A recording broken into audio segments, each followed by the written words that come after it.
Good morning. I'm here with Minister of Energy, Sonya Savage, and Minister of Environment and Parks, Jason Nixon, for some important announcements about Alberta's response to the economic crisis created by the coronavirus pandemic. We know that, as I've said before, Alberta is dealing with a triple threat. First of all, the pandemic itself. Secondly, the massive economic impact, the worldwide recession that it's created. And thirdly, the crisis in our largest industry, our oil and gas sector.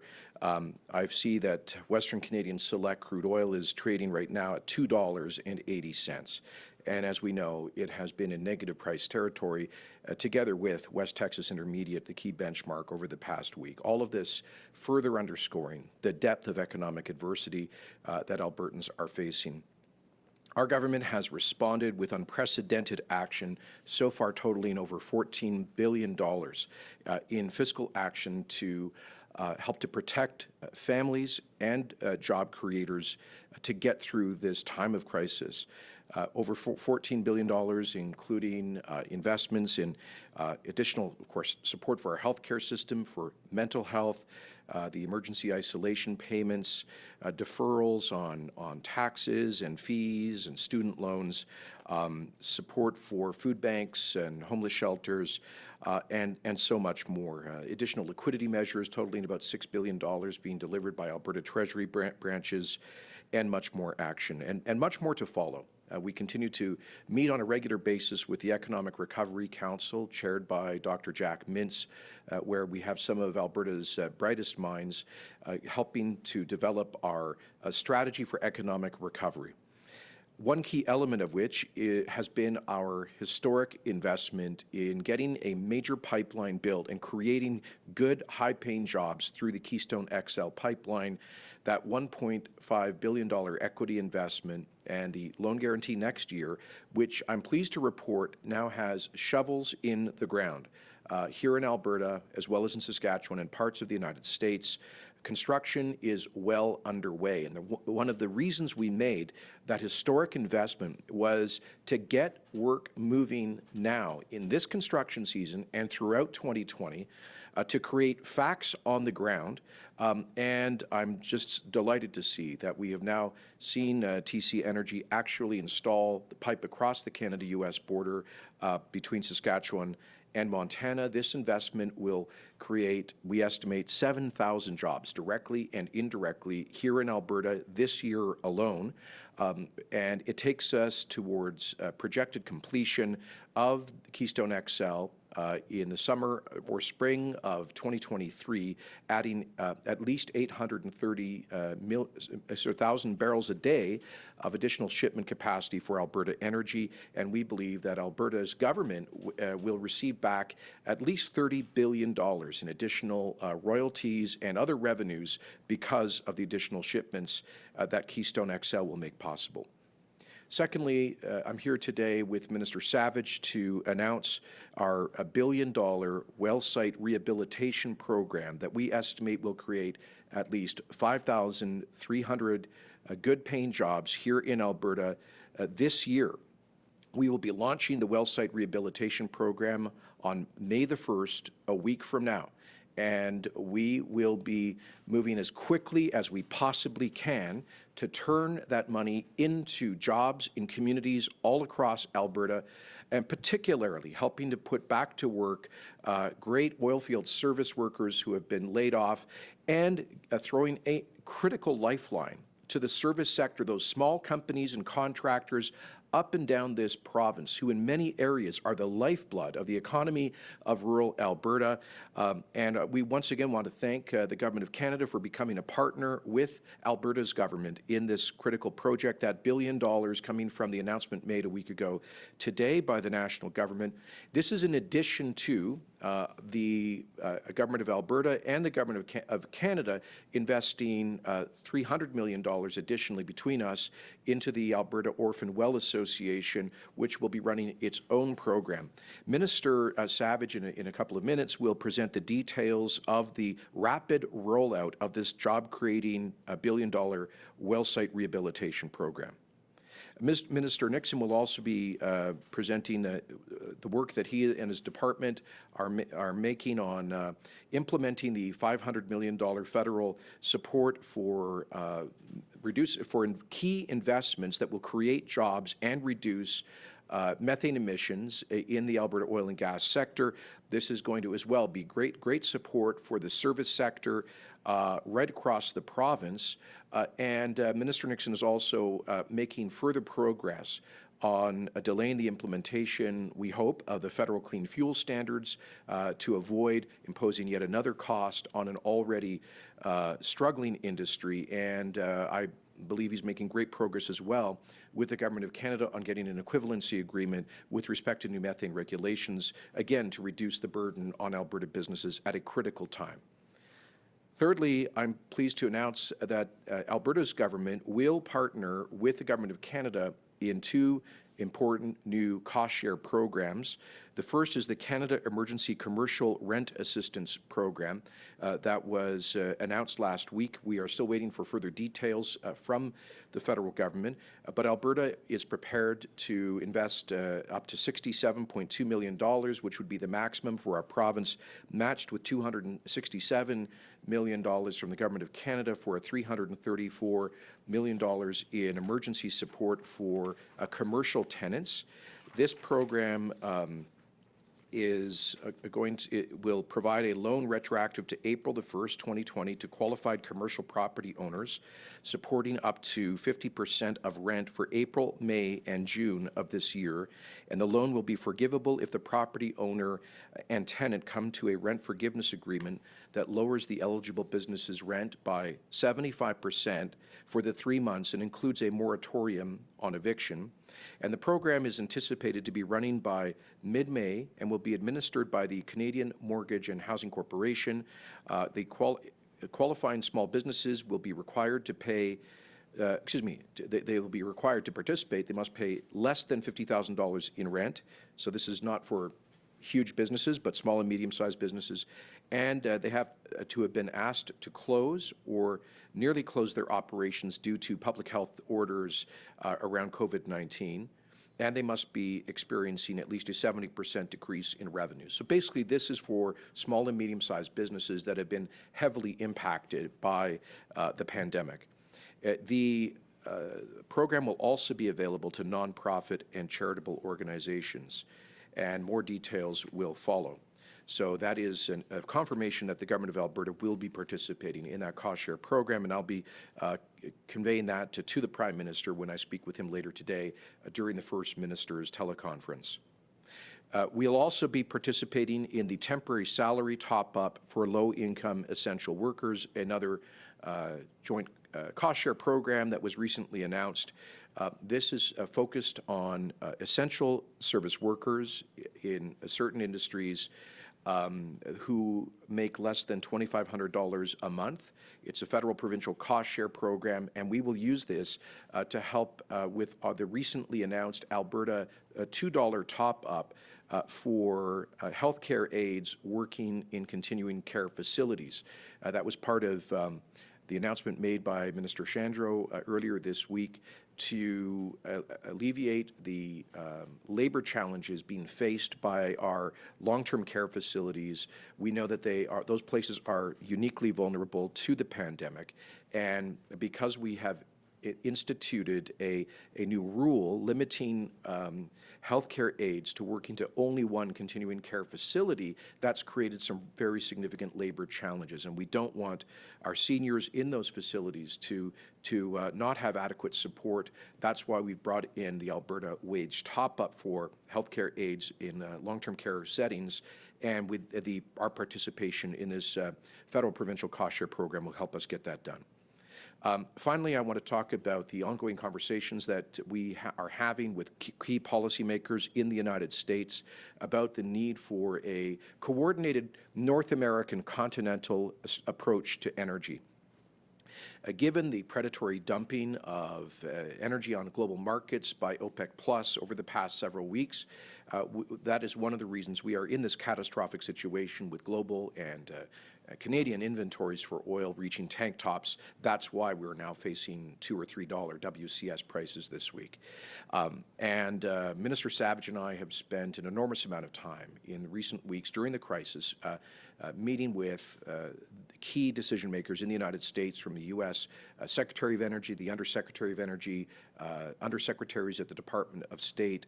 I've spoken to over a dozen members of the United States Senate and many more members of the House of Representatives, members of the Senate and House committees on energy, as well as many governors across the United States. Minister Savage has also had an ongoing dialogue, not only with OPEC, but also with the Texas Railroad Commission, which is the largest regulator of oil production in the United States. And she can provide more information, but I'm glad to see that the Texas Railroad Commission has indicated an openness to some kind of coordinated approach to help ensure the future of North American energy. But all of these conversations we've been having with the U.S. administration, Congress, and state governments underscore the central importance of Alberta's relationship with the United States. And that is more important now than ever. We export over $100 billion of goods to the U.S. every year. Nearly 90% of Alberta's global exports go to one country, the United States. And it is more important now than ever that we have a strong voice representing Alberta's vital economic interests in Washington, D.C. And that's why I'm pleased to announce today the appointment of former Member of Parliament and former Chair of the House of Commons Finance Committee, James Rajat, to be Alberta's representative at our office in Washington, D.C. Alberta has had a office co-located with the Canadian Embassy in Washington for, I think, some 25 years, and a number of distinguished people who have represented us in Washington. James is going to be a phenomenal representative. He is an Edmonton born and raised parliamentarian of 15 years. For the past several years, he's been working as a senior executive in the telecommunications industry. James has bachelor and master's degrees from the University of Alberta, and he chaired the House of Commons Finance Committee during the global financial crisis. He represented Edmonton in the House of Commons for 15 years, and I believe was chair of the House of Commons Finance Committee for 7 of those years. As well, he served as chair of the House of Commons Industry Committee. And during all of that time, maintained very close relationships with key congressional leaders and other political leaders in Washington and across the United States. He served as vice chair of the Canada-United States Interparliamentary Group, which brings together Canadian and U.S. parliamentarians. And so he already has a very deep network in Washington that he can put to work for us right away. James developed a great reputation during his decade and a half in Parliament as somebody who works across party lines. And it's important in dealing with Congress to actually have somebody who understands the political world, who can relate to congressmen, senators, governors, and members of the administration. So I want to thank James for stepping forward and making the sacrifice for public service. He's going to be a tremendous voice for us in Washington, and his term will begin on May the 1st. With that, I will hand it over to Energy Minister Sonya Savage. Well, thank you, Premier. And before I share the details of the site rehabilitation program, I want to reiterate the Premier's words about what we're undertaking across North America. So very soon after this crisis began, the Premier and myself started reaching out to some of our counterparts in the U.S., including the Texas Railroad Commission. As we've moved forward through this crisis, I've continued to stay in regular contact with the Commission, sharing information and having discussions about North American energy security. And I also continue to stay in regular contact with the Secretary General of OPEC. Now, Texas, similar to Alberta, has an energy industry that is integral to their entire economy. This is, as the Premier noted, the U.S. is our largest trading partner and the largest buyers of crude oil. We send over 3.8 million barrels a day south to the United States. So it's immensely important that we continue to coordinate with officials in the United States, and this is to ensure that Alberta's interests are represented and protected. As the Premier noted, storage levels across North America are quickly nearing tank top. This has been reflected in the volatility that we've seen in the market this past week. And as we move forward, we need to find solutions in a coordinated fashion. So that's why we're having these continued conversations at the North American level, and we'll continue to do that to protect Alberta's energy sector. And that's because how Alberta and Canada come through this economic crisis depends upon the survival and success of our energy sector. It's our economy's largest subsector and largest job creator, creating over 800,000 jobs across the Canadian economy. And this is why we're launching today the Site Rehabilitation Program. It's to create jobs and to immediately get Albertans back to work. We can do this while addressing important cleanup activities in our province. The $1 billion program will provide grants to Alberta oilfield service companies that perform well pipeline and oil and gas closure and reclamation work. This work will be done in Alberta, putting Albertans back to work. The funding from this program will go directly to where it is needed most, to Alberta's skilled oilfield service contractors that are doing the site closure work. These are contractors that, due to the current economic conditions now and in the past 5 years, either have limited access to work or now they have no access to work. So this program will create much needed jobs. We anticipate that it'll create 5,300 jobs and lead to the cleanup of thousands of environmental sites. The funding will ensure that Albertans can go to work and that our energy sector is supported as we begin to recover from the effects of COVID-19. The economic benefits of this program include direct and indirect employment. It'll help various sectors all across economies, Alberta's economy, like restaurants, hotel workers, building supply stores, many other businesses across the regions in the province that are most hard hit by this economic crisis. As we developed this program, our focus was to create a system that could be implemented immediately. These jobs are needed now. We need to get Albertans back to work. While first and foremost, the program is about creating jobs, it also reinforces our commitment to responsible resource development. And as the program proceeds, oil and gas companies who are financially able to pay for a portion of the cleanup will do so.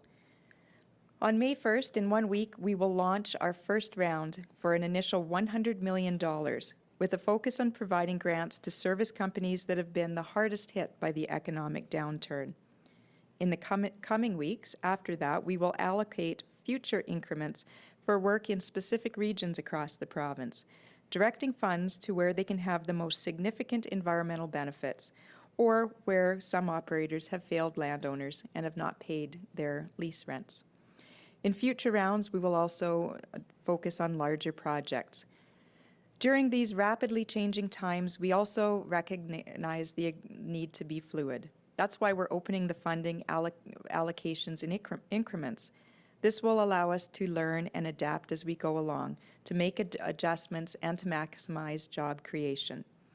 So starting on May 1st, oilfield service companies will be able to apply for a grant on a new online portal at alberta.ca.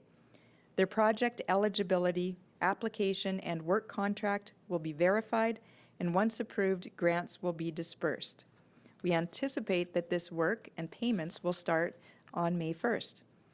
We need to make sure that Alberta is prepared and ready to recover once the COVID crisis passes, and we know we need to recover the energy sector in Alberta. Our site rehabilitation program will immediately save and create thousands of jobs, keeping energy service companies going until we can turn the corner and relaunch our economy, all while meeting Alberta's commitment to responsible resource development. Thank you so much, and I'll turn the floor over to Minister Nixon. Well, thank you, Minister Savage. In addition to the $1.1 billion that Minister Savage was speaking about in the announcement that came from the federal government on Friday, the federal government also announced that they would be bringing in $750 million in loans for methane reduction, loans to energy companies across the country, of which $675 million will be designated for onshore, of which Alberta has over 2/3 of those emissions. So it's a significant amount of money that will be invested inside our oil and gas service sectors to deal with methane going forward. We do appreciate, as the Premier said, that federal investment. We also appreciate that the recognition by the federal government with that direction on loans going directly to companies, that they are recognizing that the Alberta energy industry, our oil and gas industry, are leaders in methane reduction technology and are best positioned to be able to reduce methane emissions here in Alberta and ultimately to help our provincial partners across the country going forward.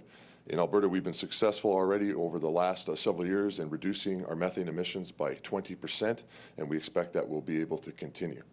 This also fits very nicely with the general direction that we've been taking on emissions overall in the province of Alberta, with the introduction of our Technology, Innovation and Emission Reduction Program, which focuses on empowering our energy industry to use their unique abilities and technologies to be able to tackle emissions. This fits great when it comes to methane, and we will be working in the coming days to make adjustments to TIER and our funding plans for methane emission reduction across the province in the coming days that we think will dovetail very nicely with the federal announcement and will continue to be able to help us, just like we're doing with abandoned wells, tackling an environmental objective while putting our oil and gas service sector to work. We'll be excited to talk more about that in the coming weeks, and with that, I think we're happy to take questions. Okay, I'll just let everyone on the phone know that we only have a short time for questions. So, operator, can you please put through the first caller? Yes, the first question is from Chris Varco, Calgary Herald. Please go ahead. Yeah, this is a question I think is to Minister Nixon or Minister Savage. Can you explain how this program is going to work in the sense that will companies be required to contribute some money for the cleanup? And secondly, with the polluter pay principle, how is it that the money is going to be going to the service companies when the responsibility for the well cleanup is primarily to the E&P companies? Sure, and thank you, Chris, for the question. First and foremost, this program is about job creation. It's about getting Albertans back to work and getting them back to work quickly. It also has the added benefit of cleaning up some environmental liabilities. With respect to companies' contributions to it, we're looking at a graduated program where some of the well reclamation will get 100% of the costs paid for by the program. Some will be 50% and some 25%. And that's going to be based on a company's financial ability to pay. One thing we know for sure is there's companies out there that have been hit hard over the last 5 years, and they are devastated by the demand destruction and the price destruction from COVID. They don't have 2 pennies to rub together to put any contribution forward to cleaning up their inactive wells, and they're just going to tip over those wells into the orphan wells funds. So it's those companies that will need to have 100% of the cost paid for by the program.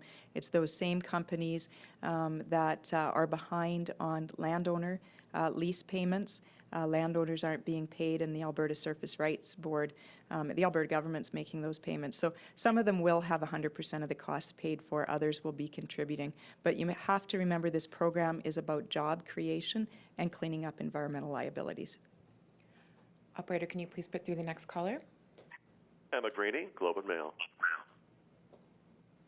G'day, everybody. Yeah, just a quick follow-up there that's also related to Chris's question and then something a little separate.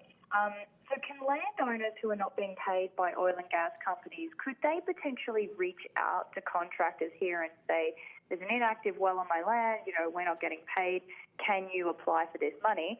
And just secondly, Premier, could you just explain a little bit more about what Mr. Rajot's role is going to be in DC and why that decision was made now to put him down there? Thank you, Emma. And with regard to the first question, the answer is yes. There's going to be a landowner opt-in to prioritize sites and well sites where the landowner wants the site cleaned up and reclaimed. So there'll be a prioritization of those sites. There's something like 94,000 well sites, inactive well sites in Alberta that can qualify for this, and the priority will go to well sites where landowners have prioritized and said they want it cleaned up. Thanks, Emma. So James will be Alberta's senior representative in Washington, running our office there, which we've had co-located at the Canadian Embassy for at least 25 years. The reason we're making this announcement now is that the position has been vacant for the last 2 or 3 months. Our acting representative, Liam Stone, came back here to Edmonton to become an assistant deputy minister at the Policy Coordination Office in the Executive Council.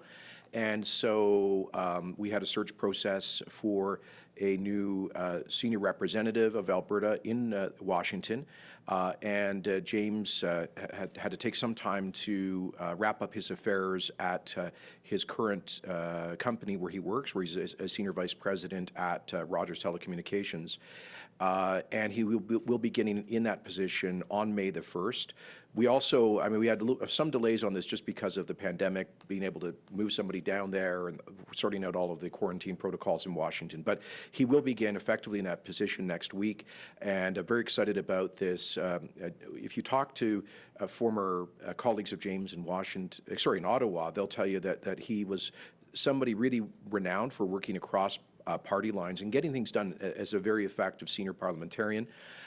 So he will be our primary interface with the U.S. Congress and the administration. Obviously, we work very closely with the Canadian Embassy, and I want to thank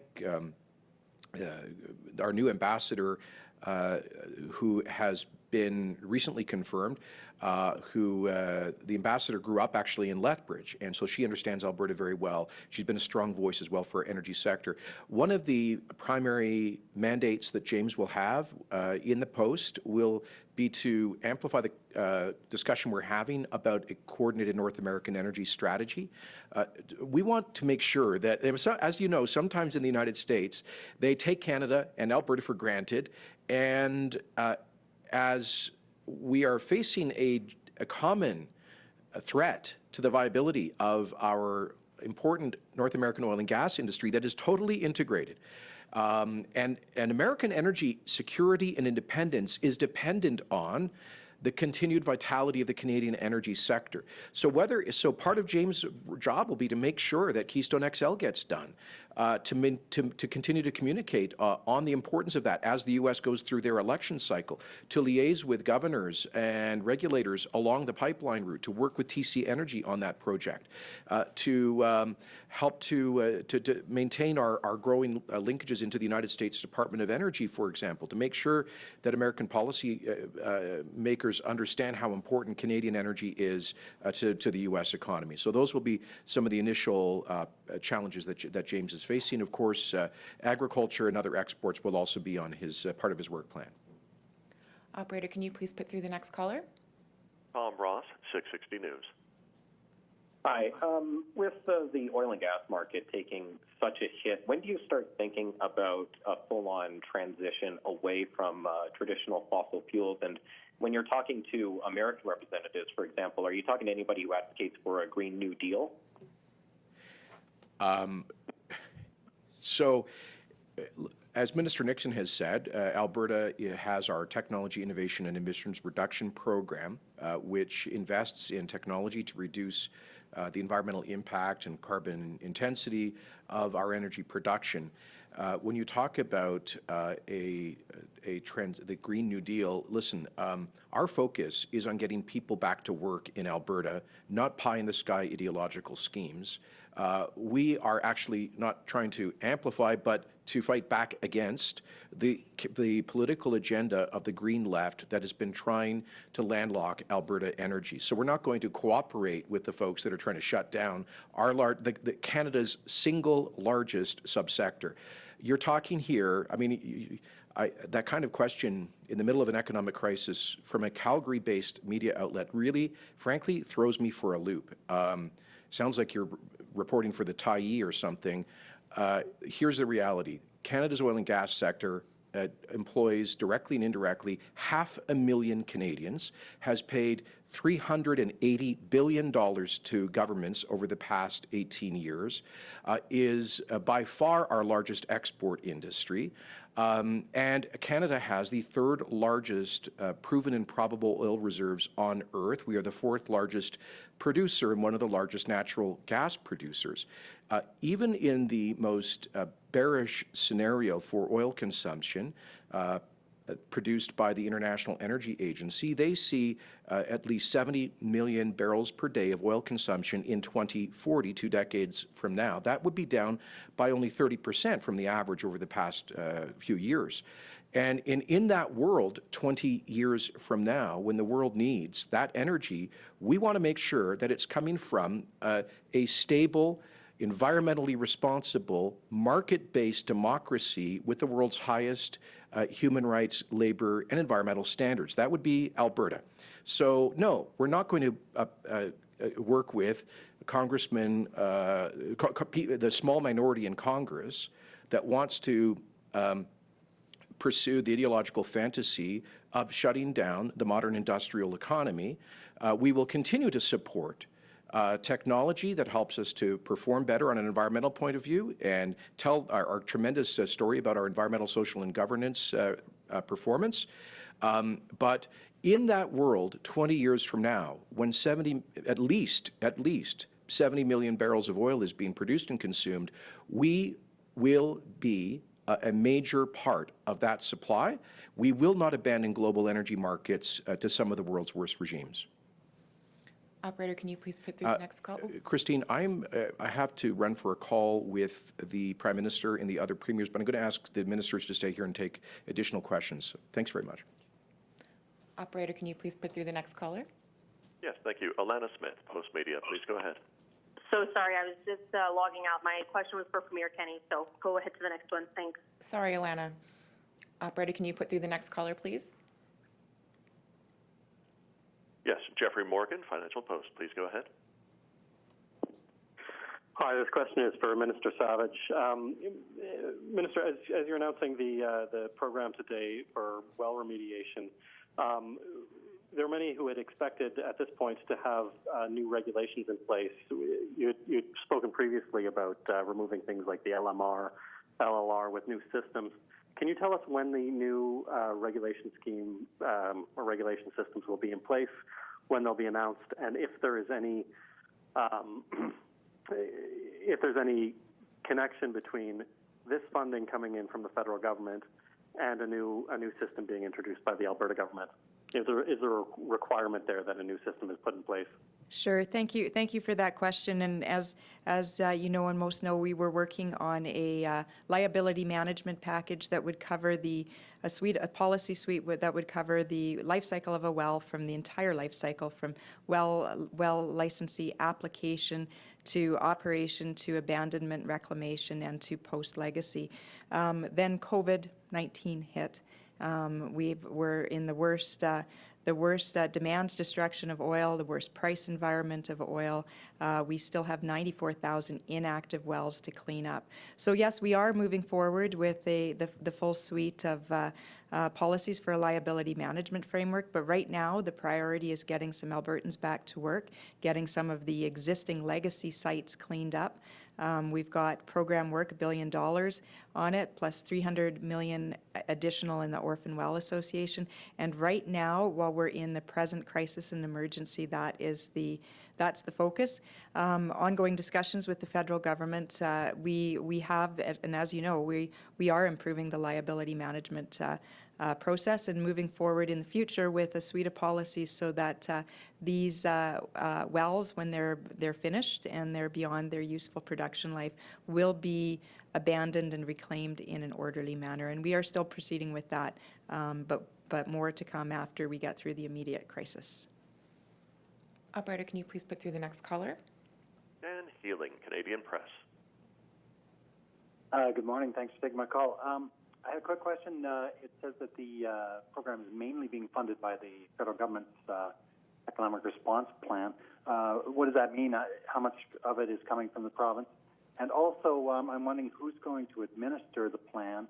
And realistically, if people aren't applying for it until May 1st, when would the funds actually be flowing out?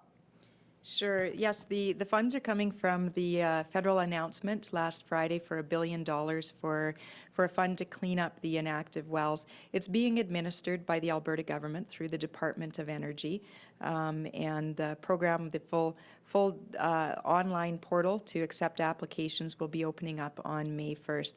So within the announcement from the federal government, there will be a coordinating committee between federal and provincial officials to ensure that the program is being administered properly, that it's transparent, that it's achieving its objectives. So there'll be regular correspondence and work with the federal government on ensuring that the program is meeting its objectives. So, and in terms of when we expect it to get going, ASAP, we would expect companies to be bringing forward nearly ready-to-go contracts starting May 1st. There'll be a very quick review process, verification and review process, and in a lot of cases, we can expect that work to start immediately.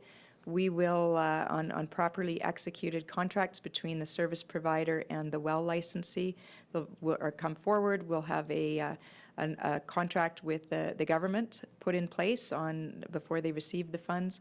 They'll receive 10% upfront as an initial start. As they complete the work, they'll be eligible for up to 60% of the invoices as they go along, with the balance due upon completion of the work. So we expect to get people in the field in May. Operator, can you please put through the next caller? Kevin Orland, Bloomberg News. Hello. I was wondering if you still expect or are working on any additional support measures for the industry with the federal government. Seems like most of the programs so far that have come out have been to support sort of smaller or mid-sized, and I wonder if there's anything in the works for some of the larger companies in the industry. Sure. We continue to work with the federal government. A lot of the work is coming through the Federal Department of Finance. Our Department of Finance and Energy, our deputy ministers and myself and Minister Taves and the Premier's office, all of us are working with the federal government to ensure that the liquidity package comes forward, that it's understood, that it is sufficient. We're still working. The details aren't fully there. They rolled out some details last week with the Business Development BDC and the EDC. We're still analyzing how those programs might work, whether they're sufficient, and where there might be gaps. Once we know that and where there might be gaps, we'll take a look as a province on whether there's some additional measures we need to do to step up. As you know, we've already launched a number of measures for immediate operational liquidity for some of these companies, things like deferral or cancellation of workers' compensation board fees, AER fees, corporate taxes and property taxes, any sort of fee that we can find to ensure that there's immediate liquidity for some of the companies, but we know there needs to be more, and we're waiting for the details of the federal program. We have time for 3 more questions. Operator, can you put through the next caller, please? Graham Thompson, iPolitics. Hello, this is a question, I guess, for either minister. But it's a change in topic. I was wondering if you explain the order in council that was approved this week, giving the government power to borrow up to $25 billion. Is there anything planned for that money?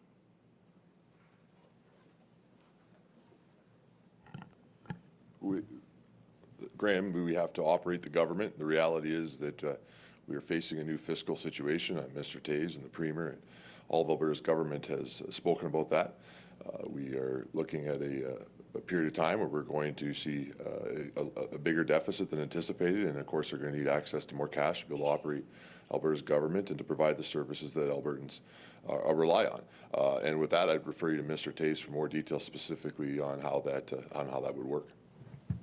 Operator, can you please put through the next caller? Mike D'Souza, Global National. Yes, thanks for taking the question. To either minister, I was wondering if either of you would be able to explain the government's thinking behind the cabinet decision to lift the pause on consultations that companies are required to do with Indigenous communities on resource projects. And if you could also explain, when you made that decision, what factors led you to believe these sorts of consultations can be done safely in a way that avoids the spread of COVID-19, particularly if they require involvement of elders in some of the Treaty 8 nations that may not have easy access to internet or video conferencing. So that order in council was done under the advice of Indigenous Affairs Minister Rick Wilson, and my understanding, and I'm sure he'll be happy to speak to it more if you contact his office, as it was done after a request from First Nation communities across the province to be able to provide some delays to the process, to be able to then be able to put in place processes that can help with COVID-19 consultation. We continue to need to move forward with projects to be able to keep the economy going, obviously, and so consultation is an important part of that. But I know Minister Wilson is working tirelessly with his team to be able to make sure that we are able to accommodate First Nation communities, and you are correct. Some of our First Nation communities don't have access to the same level of internet as other places of the province. And so he has to come up with creative ways to deal with that issue, but he is dealing with it. And again, I'd refer you to him for more information on that. Operator, can you please put through the last caller? Thank you. Chris Epp, CD, Calgary. Thank you. This was for the Premier, but I'm sure either of you could answer this. I'll sort of wrap two questions into one. First of all, the small business rent subsidy, I believe he said was retroactive to April 1, but I know of several businesses in Calgary, restaurants specifically, that have already been evicted or say they can't make their rent for April, so they've started to move out. So I'm wondering if this is too late for them. Also, what efforts are being made as far as subsidizing rent for tenants, just renters, not business? Thank you. I'm not sure on the timeline on the first question. You stumped me on that, so I don't want to speak to it and get it wrong. I'd refer you to Minister Glubish, Minister of Service Alberta, who would probably be better off or better able to answer that for you. We continue to work on many aspects of our economy where we're trying to help Albertans as we go through COVID-19 together. Specifically to rent, we've seen some announcements from Service Alberta, and I think also announcements for community and social services and other departments that are working to help people through these tough times. And I would refer you again to those ministers who can go in much more greater detail than Minister Savage or I can on their programs, and I think that's probably a more effective way to answer that question. All right, we'll wrap it up there. Thanks, everyone.